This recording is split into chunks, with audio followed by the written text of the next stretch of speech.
Hi, my name is Megan Walker and I'm the Director of Market Savvy.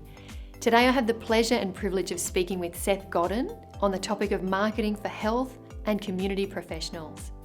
Seth Godin is the author of 18 books that have been bestsellers around the world and have been translated into more than 35 languages. He writes about the post-industrial revolution, the way ideas spread, marketing, quitting, leadership, and most of all, changing everything. You might be familiar with his books Linchpin, Tribes, The Dip, and Purple Cow. In addition to his writing and speaking, Seth founded both Yoyodyne and Squidoo. His blog, which you can find by typing Seth into Google, is one of the most popular in the world, and I recommend that you sign up to receive it via his website. Seth has been inducted into the Direct Marketing Hall of Fame, and his newest book, What to Do When It's Your Turn, is already a bestseller. Hello, Mr. Seth Godin. A big warm welcome to you from Australia. Thank you so much for joining us today. Oh, it's an absolute pleasure. It's good to talk to you. Thank you. So over the last few weeks, we've been talking a little bit about a dilemma that I'm facing here in Australia, but I think it could be a bit of a worldwide issue. I work a lot in the space of health and the community sector, and we're going through a lot of reform here in Australia, and those organisations are finding themselves needing to be more commercially savvy and adopt more marketing principles. Some are doing it great and have adopted it and are doing a fantastic job. Others, a little bit of reluctance. And then there's the other camp that are just flat out refusing. This is an insult to my expertise and credibility. Over to you as a guru of marketing and such an esteemed professional in this area. What are your thoughts? Why would people not be so willing to take on marketing responsibilities? Let me start by asking the people who we're talking to, when was the last time they treated someone with smallpox? And the answer is never, because there isn't smallpox anymore. But smallpox did not go away easily. It required a massive effort, and most of the effort during the last few years is similar to the effort we're facing with polio right now, which is that some people don't want to get the vaccine. And as a result, you can't surround it and have it go away. So if you were talking to Bill or Melinda, who are leading the charge against polio, and they said, well, we really don't feel like pushing too hard to get people to get the polio vaccine. If they don't want it, they don't want it. It's beneath us to have to go to the hard work of telling a story that resonates, of spreading an idea, of making people feel safe and comfortable and believe and trust. Now, we're not going to do that because we're health professionals. You'd call that malpractice. Like, here we have this medicine that's going to save millions and millions of children from a life of paralysis and disease, but we don't feel like pushing really hard to get people to get the vaccine. Obviously, that's an extreme example. But my point is that Hippocrates left out half the oath, right? That the other half of the oath is do what you can to bring health to people who need it. And in the world that we live in now, a world where a rumor can fly halfway around the world before truth gets out of bed, we have an obligation as health professionals, as people who see what's possible, to speak in a language where we can be heard. That is really different from running scammy ads, really different from hype, really different from tricking people. I'm not talking about that. What I'm talking about is we know that most of the outcomes from health today are not related to pharmaceuticals. They're related to how humans interpret what's happening to them, the actions they take, the way they take care of themselves, the choices they make. That's the healthcare professional's job. And so if you can't tell a story that people are able to hear, you're not being a good health professional. Fantastic. I love that because that really involves connecting with those true purpose and true reason for being in health in the first place, doesn't it? That's right. Fantastic. And so I often hear people say, oh, I can't put my name on those slides.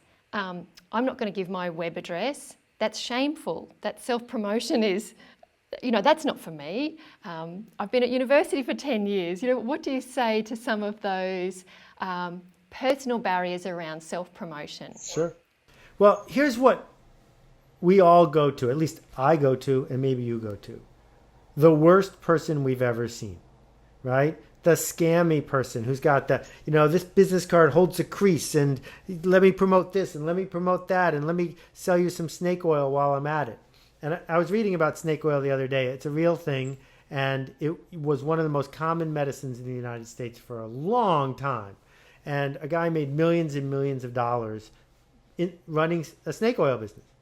And for good reason, we are skeptical that when Dr. Oz stops being this beautifully trained surgeon professional who cares about people and starts talking about green coffee beans and all this nonsense, all of a sudden he's the worst person we've ever heard of.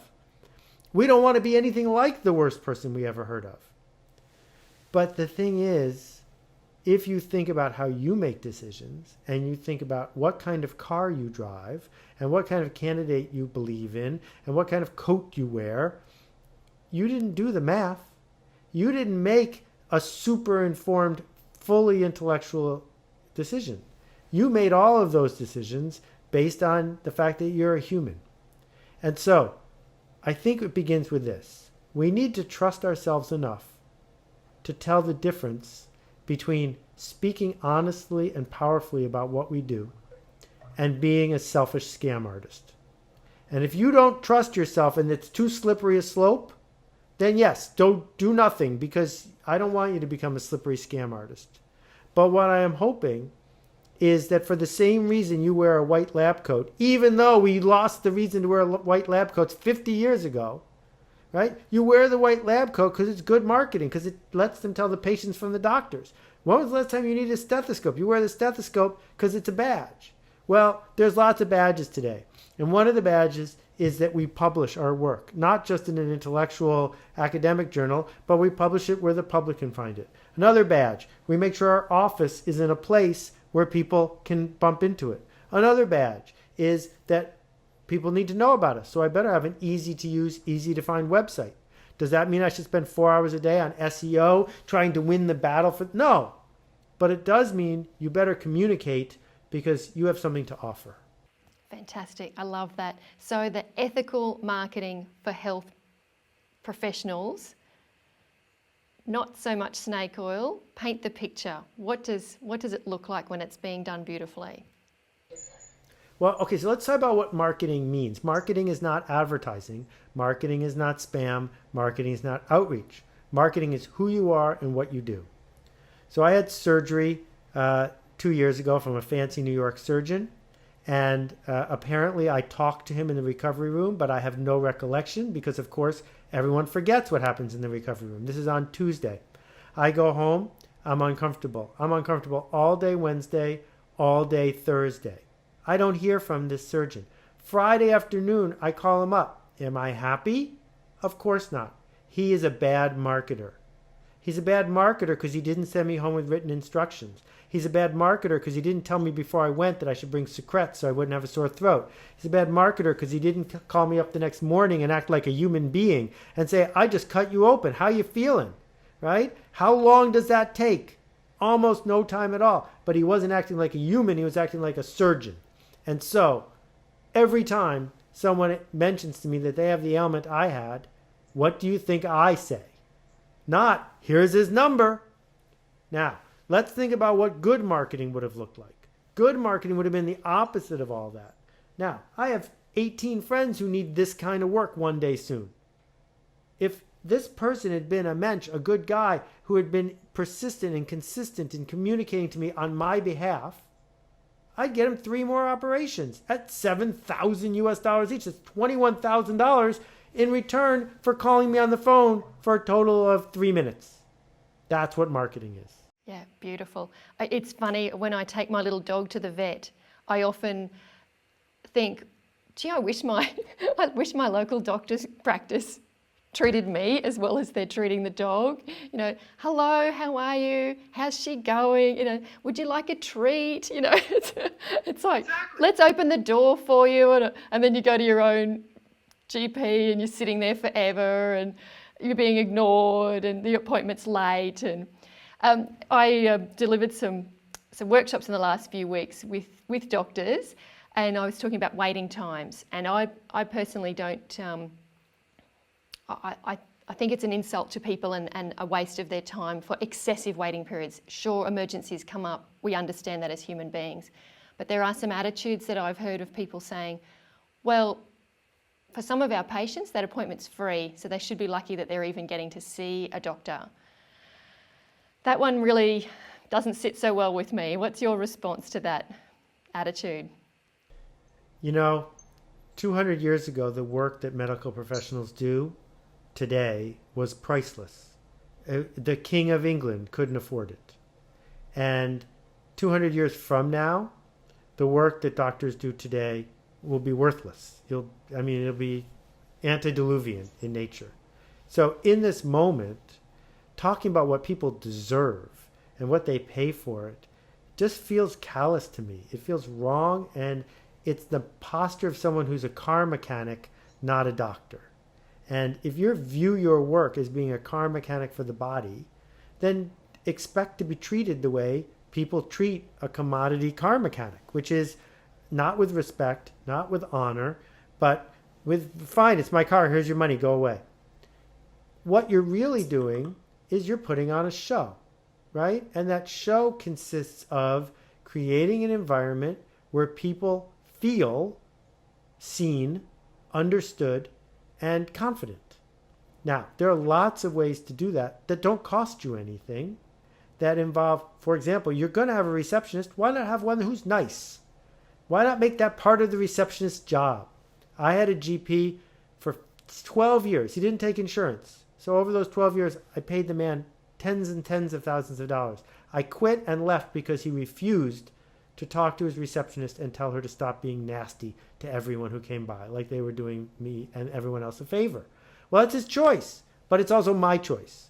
And what we have to understand is that going forward, lots of people have choices, and we have to figure out how we're going to honor those choices and interact with them in ways that make them get better. And I saw an interview that you did recently about bravery and kindness. I'm not going to do it justice, but to me, these people must have gone into this profession in the main for a heartfelt reason. And under that is a kindness, a caring and a compassion. Permission to care, permission to be kind. Would you like to talk to that? It wears you out. You're going to be a doctor for 50, 70 years. It wears you out. You see the same bad habits. You see the same disrespect. You see the same things not working. And they're all coming from one place. And that place is fear. Now, if you want to react to that behavior by becoming brittle, by becoming short-tempered, by treating people like cattle, well, it's your choice. Or you can see the fear. And once you see the fear, you can see the humanity. And then the question is, are you brave enough to present in a way that helps people get past their fear? Because if you can touch them in a way that gets past their fear, now you can begin to heal them. Now you can begin to understand that their problem actually isn't that they fell down, but they have an abusive spouse. Or now you can find out that their problem isn't that their anxiety comes from work, but that their dad died when he was their age, right? And if you can get down and down and down into the fear, if you're brave enough to do that, then your kindness will come through and you will change people. And that's the thing I have in common with people in the medical profession. We're both in the change business. And I try to change people's minds, and you're trying to change people's bodies. But change is always risky, and change is always surrounded by fear. And so that's what our job is as a professional, is see past that thing that's annoying you and get to the heart of it. Thank you for the goosebumps. I really wanted to hear that. Thank you so much. And some final tips for people who are maybe being faced with organisations that are saying to them, we want you to be part of our marketing culture. We want you to be more marketing focused. We want you to embark on this. How can we sort of send people forth, I suppose, with adopting some of this new thinking? What would your suggestions be to help people? Well, the first thing I would say is 90% of all medical advice is bunk and garbage, and you are smart enough to ignore it. You're not busy prescribing people, bathe in grapefruit juice just because it was on some website. Well, guess what? 90% of all marketing advice is bunk and garbage as well. And when someone shows up and talks to you about loading your site with keywords and doing this thing and hyping this thing and doing this thing, you have to say, I'm not bathing in grapefruit juice. I want to touch people, but I'm not looking for a shortcut. So my best advice is look for the long way. What's the long, hard way to matter? What's the difficult path that will make you the one and only, the beloved, the one we would miss if they were gone? Go on that path, because that's the one that always works. Fantastic. And that sounds like the same path for people who want that thought leadership. It's not a quick bolt-on, is it? Exactly. Brilliant. Thank you so much for having this conversation with me. I know that it's going to be so useful and helpful to so many people. So thank you so much, Seth. I really appreciate it. Thank you, Meg. Thank you for the work you do. It really matters. Thank you.